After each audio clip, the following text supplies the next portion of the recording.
జగన్మోహన్ రెడ్డి గారికి చాలా బలమైనటువంటి దెబ్బ మీద దెబ్బ తగులుతుంది. అది నిజంగా చెప్పాలంటే నిన్న జరిగినటువంటి ఆయన పొదిలి కార్యక్రమంలో చాలా తీవ్రమైనటువంటి ప్రతిఘటనలు ఎదురయ్యాయి. దాన్ని తప్పించుకునేందుకు రాళ్ల దాడులు, చెప్పుల దాడులు కూడా వైఎస్ఆర్సీపీ నుంచి చేశారు అని చెప్పడానికి చాలా చాలా అక్కడ ఉదాహరణలు, కెమెరాలు, సీసీ కెమెరాల్లో రికార్డ్ అయినటువంటి పరిస్థితులు, వ్యక్తులు అన్నీ కూడా కనిపించినటువంటి పరిస్థితి. అయితే అంటే ఏదైతే అమరావతి ప్రాంత మహిళలను అత్యంత హీనంగా చిత్రీకరిస్తూ వాళ్ళ మీడియాలో వాళ్ళ వ్యక్తులు ఆయన పదే పదే, అది ఇప్పటి నుంచి కాదు, ఏదో సాక్షిలో మొన్న మాత్రమే జరిగింది అనుకుంటే అది తప్పు. గతం నుంచి కూడా పెయిడ్ ఆర్టిస్టులని వాళ్ళకి ఇదని వాళ్ళని అదని చెప్పి ఇష్టం వచ్చినటువంటి మాట్లాడలేనటువంటి పరిస్థితి, మాట్లాడలేనటువంటి భాషను కూడా మాట్లాడుతూ అమరావతి మహిళలను, అమరావతి తాలూకా వ్యక్తులను పదే పదే నిందిస్తూ, కించపరుస్తూ అక్కడ వాళ్ళ ప్రతిష్టను దిగజార్చే ప్రయత్నం జగన్మోహన్ రెడ్డి గారు గతం నుంచి అధికారంలో ఉన్నప్పటి నుంచి చేసుకుంటూ వచ్చారు. అంటే ఇక్కడ ఒక విషయం మనం చాలా క్లియర్గా ఒక సోషల్ మీడియాలో వైరల్ అవుతున్నటువంటి దాని గురించి చెప్తాను. సొంత చెల్లిని, నీ పార్టీ కోసం అంత కష్టపడినటువంటి వ్యక్తిని నువ్వేం చేసావు? చెల్లికి తల్లికి అక్రమ సంబంధం అంటగట్టి ప్రచారం చేసినటువంటి నువ్వు ఇంకా ప్రజల గురించి, అది కూడా అమరావతి రైతుల గురించి ఏం మాట్లాడతావు? ఇది నేనన్నది కూడా కాదు, క్లియర్గా వినిపించేటువంటి ప్రయత్నం చేస్తాను. ఎవరు అనేది మీకు అర్థమవుతుంది. నా కుటుంబం, నా రక్త సంబంధం, మీరు అదే విష ప్రచారం చేస్తే ఇంకా నేను ఎంత బాధపడి ఉన్నాను.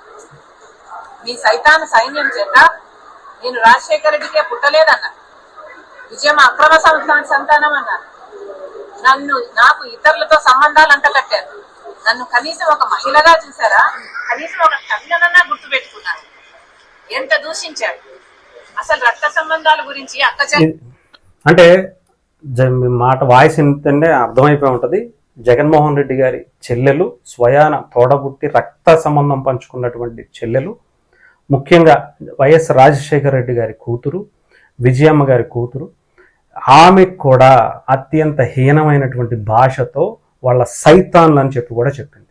అలాంటి ఆవిడికే ఏమీ ఇష్టం వచ్చినట్టు, అంటే అక్రమ సంబంధాలు ఇష్టం వచ్చినట్టు వాళ్ళ తల్లిని కూడా, జగన్మోహన్ రెడ్డి గారి కని ఇంత వాడైనటువంటి కన్నటువంటి తల్లిని కూడా జగన్మోహన్ రెడ్డి గారికి, షర్మిల గారు ఆమెకు పుట్టలేదు అంటే ఒక అక్రమ సంబంధానికి పుట్టింది అన్నట్టుగా చిత్రీకరించారు అనేటువంటి మాటలు మాట్లాడారు అని సాక్షాత్తు ఆమె చెల్లెలే మాట్లాడుతున్నటువంటి మాటలు. ఇవి నేనన్నవి కూడా కాదు, ఇది నిజంగా అత్యంత దారుణమైనది. నిజంగా ఆలోచించుకోవాల్సింది ఏంటంటే జగన్మోహన్ రెడ్డి గారికి సపోర్ట్ చేసేటువంటి వ్యక్తులు అందరూ కూడా ఇలాగే ఉంటారేమో అనిపిస్తుంది.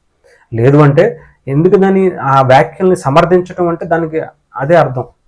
విజయమ్మ గారిని అనటం అంటే, లేదంటే షర్మిల గారిని అనటం అన్నా కూడా దానికి అదే. రాజకీయాల్లో రాజకీయ బంధాలకు సంబంధించినటువంటి వ్యక్తులు దారులు వేరై ఉండొచ్చు, బంధం ఒకటైనా కానీ వాళ్ళకి ఆలోచన తీరు వేరు కావచ్చు. గతంలో మనం అటు రాజీవ్ గాంధీ గారికి సంబంధించినటువంటి కుటుంబంలో కూడా, అటు బీజేపీలో, కాంగ్రెస్లో కూడా ఉన్నటువంటి పరిస్థితి, అలాగే బీఆర్ఎస్లో కూడా ఇప్పుడు రెండు విభిన్నమైనటువంటి దారులు కూడా ఉన్నటువంటి పరిస్థితి. అలాగే అనేక పార్టీల్లో అనేకమైనటువంటి రాజకీయ వ్యక్తులు వేరే వేరే దారిని ఎంచుకోవటం అనేది. కానీ కుటుంబ పరంగా వాళ్ళందరూ ఒకటే, ఒక తల్లికి లేదంటే ఒక కుటుంబానికి ఉన్నటువంటి ఆ బంధాలని కూడా ఇంత దారుణంగా కించపరుస్తూ దిగజారుస్తున్నటువంటి వ్యక్తి కేవలం జగన్మోహన్ రెడ్డి గారే అనుకోవాలి. దానికి బలి అయిపోయినటువంటి వ్యక్తిగా నిజంగా షర్మిల గారిని కూడా మనం చూడాలి. వాళ్ళిద్దరూ ఏం చేశారో, దోచుకున్న సొమ్ము కోసం కొట్టుకున్నారా, ఇవన్నీ పక్కన పెడితే నిజంగా జగన్మోహన్ రెడ్డి గారికి విలువలు, ముఖ్యంగా బంధుత్వాలు, ఆప్యాయతలు అనేవి ఉండవు అనేది మరొకసారి స్పష్టమవుతున్నటువంటి పరిస్థితి. ఎందుకంటే దాన్ని చాలా క్లియర్గా సమర్థిస్తున్నటువంటి వ్యక్తి ట్వీట్ల ద్వారా కొమ్మినేని శ్రీనివాసరావుని, అలాగే కృష్ణరాజు అనే వ్యక్తిని కూడా సమర్థించడం అనేది ఏ రకంగా చూడాలి? అది కూడా వేశ్యలకు రాజధాని అని పదే పదే మాట్లాడినటువంటి కృష్ణంరాజుకి సమర్థిస్తూ ఉన్నటువంటి వ్యాఖ్యల్ని ఏ రకంగా చూడాలి? అంటే అమరావతి మహిళల్ని కూడా ఏమి వదలరు, తల్లిని చెల్లిని వదలనటువంటి వ్యక్తి అమరావతి లేడీస్ అని కావచ్చు, అమరావతి మహిళల్ని కావచ్చు, అమరావతి ఆడపడుచులను కావచ్చు, లేకపోతే రాష్ట్రంలో ఉన్నటువంటి ఆడపడుచులను కావచ్చు, ఎవరైనా కావచ్చు, జగన్మోహన్ రెడ్డి గారికి అనవసరం. ఆయనకి కేవలం అధికారం, ఆ దోచుకున్న డబ్బు దాచుకోవటం కోసం ఎంత వరకు అయినా సరే వెళతారు అనటానికి చాలా నిదర్శనాలే ఉన్నాయి. ఆయన కేవలం కక్షపూరితమైనటువంటి రాజకీయాలు చేయడానికి రాజకీయాల్లోకి వచ్చారు. తండ్రి ఇచ్చినటువంటి ఏదైతే దోచుకున్నటువంటి డబ్బుని దాచుకోవటం కోసం, దానికోసం ఎంత వరకు అయినా దిగజారుతారు, అవసరమైతే ఎంతవరకు అయినా తెగబడతారు అనటానికి చాలా సందర్భాలు ఉన్నాయి.